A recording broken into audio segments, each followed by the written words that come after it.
Come gather round people wherever you roam and admit that the waters around you have grown and accept it that soon you'll be drenched to the bone, for the times they are a-changing.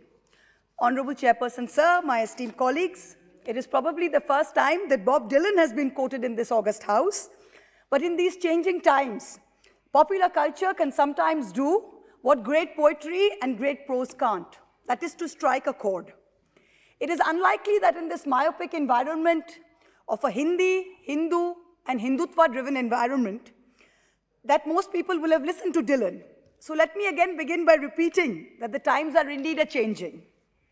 From starting out as the Iron Man government, which prided itself on never budging from its position, the past 18 months have seen India transform itself into the land of the U-turn. The BJP government has finally realized that they better start swimming or they'll sink like a stone. I stand here today to speak on a discussion on the COVID pandemic, a pandemic whose official death toll is 4.7 lakhs. But all realistic, unofficial records put the number at 10 times that, or 4 million people. This government only yesterday told us that it had no data on farmer deaths. Previously, it has told us it lacks data on migrant deaths, it has no data on oxygen deaths. So frankly, we would much rather go with unofficial figures than the official figure. The pandemic started off on almost a celebratory note, where the Prime Minister exhorted us all to gather outside, bang thalis, light diyas. When the government should have been ordering vaccines, it was actually propitiating the gods. The key errors that the government made in COVID management were along the following lines. Vaccine supply. The government always knew this was a double-dose vaccine. To vaccinate an adult population of 940 million people, India would need about 2 billion vaccines. Foreign vaccines had not been approved by India. Domestic production capacity was nowhere near what we needed. In May and June of 2020, we should have been ramping up production. We didn't.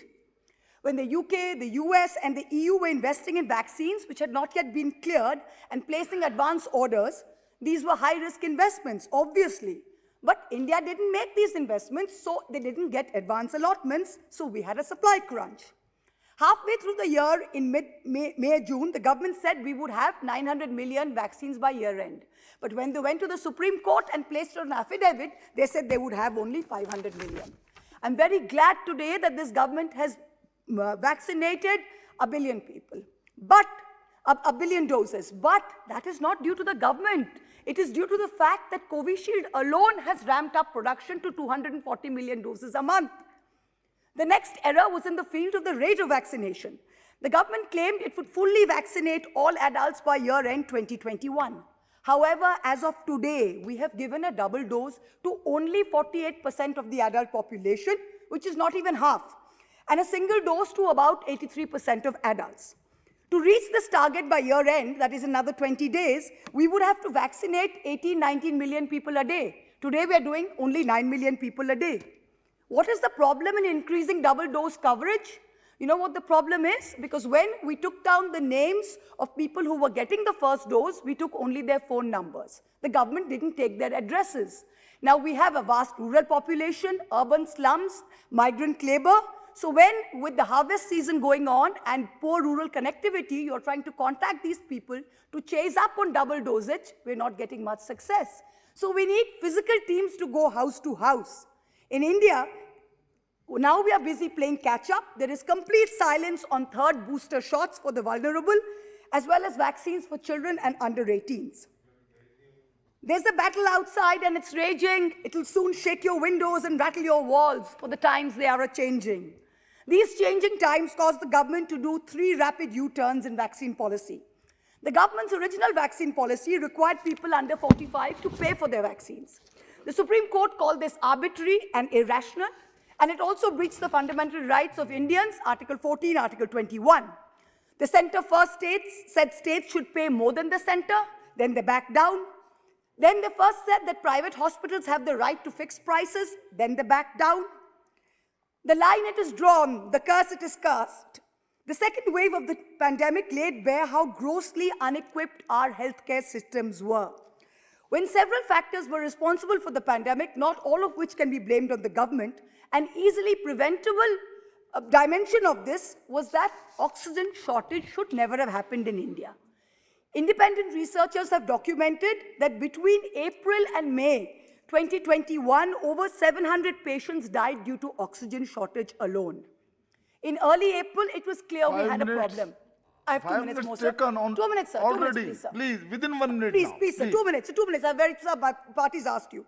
In early April, it was clear there was a problem. Numbers were exceeding 270,000 a day. Yet the Prime Minister was lauding a huge crowd in a Bengal election rally. The Shahi Snan at the Kumbh for lakhs of people continued. The Chief Minister of Uttarakhand said, we have faith in God and in Mother Ganga.